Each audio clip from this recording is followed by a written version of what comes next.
Guys, I did a thing. Yeah, I was a guest on a radio show. I had so much fun. Like, that is what this episode is going to be about. So I'm just going to leave you to enjoy the ride. Another under 40 entrepreneur who will be sharing her story with us on the show today. My guest is Zion Ifedolapo Victor Tade. She's a dynamic educator, a researcher, and a media expert with a strong academic background and practical experience. She's an assistant lecturer at a university here in Ibadan, where she inspires students with her enthusiasm.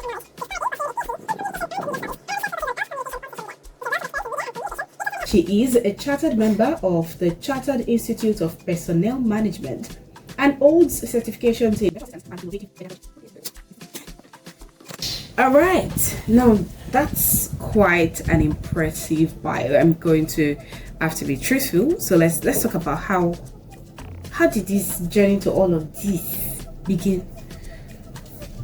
Oh, well, how will I say it? First of all, they gave birth to me. My mom carried me for 9 months for starters, I thought it was 10. Oh, well, I think for starters, school is like a major thing in my house and we prioritize that. So education was back to back and they don't force you to do what you don't want to do. This is what you're interested in. They just advise you accordingly. And well, as I was growing, I had interest in communication. My dad at a point forces us to watch the news to know what's going on around us, and that was while I was younger, and I developed interest from there, and I said, oh, I'm going to be a newscaster. Yes, and that was it. I didn't know I'm going to do master's and PhD. Let's not talk about that. I don't like it, but it's interesting, if that makes any sense to you. Yeah, I get curious about things. And even in business, something you just look at and say, there are other ways you can do these things. Or when you go online and you see different innovative ways, I'm pushed to actually try those things. And it's amazing how you look around and at the end of the year, the reason I don't know this thing is because I've not researched on it. Because at the end of the day, they are really rather, simple, especially if there's things that you do frequently. Okay, so yes, in addition to that, she's also an entrepreneur and she runs a beauty business and she also is a YouTuber. So yes, we can call her a content creator. Thank you. Let's talk about your school life now. While you were in school, did you venture into businesses? Yes, so a background to my hairstyling business. It all started when I was in secondary school. I believe I was in JSS 3, where two of my siblings were in the same school with me, and every Saturday you have to make your hair to look good for the new week. And I could not get anybody to make my hair to make the hair of my siblings' hair. Everybody was busy. Those that were not busy were, for me.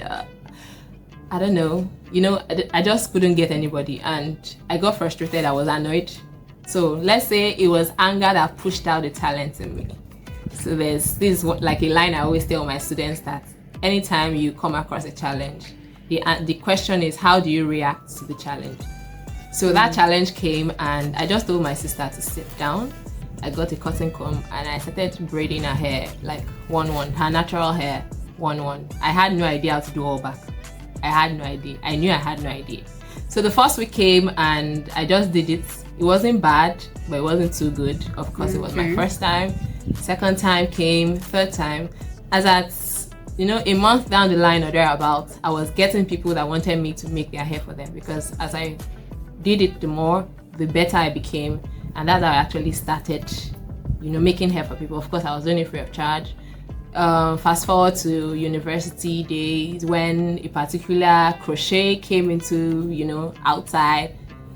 I think that was should I say, the first time I actually charged somebody to make their hair. And I made, not a lot of money, but at least I made money for feeding Not like they not give me money at home, but you know when you want to buy shawarma, those things that are not inside the budget that your parents give you, those kind of things. So like that's how it started. That's how I actually started. Then it looked like, okay, this is something I can actually venture into like by the side. And of course I told my parents, and you know they were interested in it. Upon graduation, just in between, you know, the how many months, like 1-2 months that I stayed before service, my mom just told me to go sit at a hairstylist shop. Why was I there? I was there majorly to understand how to interact with customers, because she said, okay, you know how to do this thing, but you need to know how to interact with customers, because you know there are things you need to know. It's not just about having the skill. If you don't know how to interact with customers, it's going to be a problem for you. And well, as it went, I learned a lot of things there. There were days when I look at the customer, I'm like, how will you be pricing this beautiful hair for this, for this price? And I'm like, imagine someone pricing braids like 700, and I'm like, people have fear God now, how? But I saw how the way my boss, I saw the way she handled the situation so professionally. At the end of the day, they might not actually pay the amount that she asked them to pay, but with negotiation on a friendly level, they, you know, increase the price. And at the end of the day, it looks pretty good most of the time. So I learned a lot of things, masters and early PhD days. My eyes saw Shege Pro Max. As at, should I say 2021? That's when village people, you know, they started knocking my door.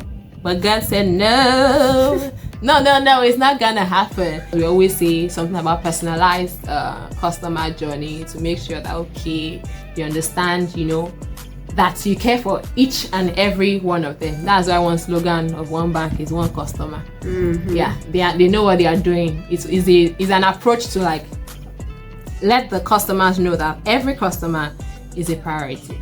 So I try to go extra mile to see how I can help them to get their goods. Like sometimes, you know, just look for someone that is going to UK. So it will be easier. Awalari Amenton Law UK Lola.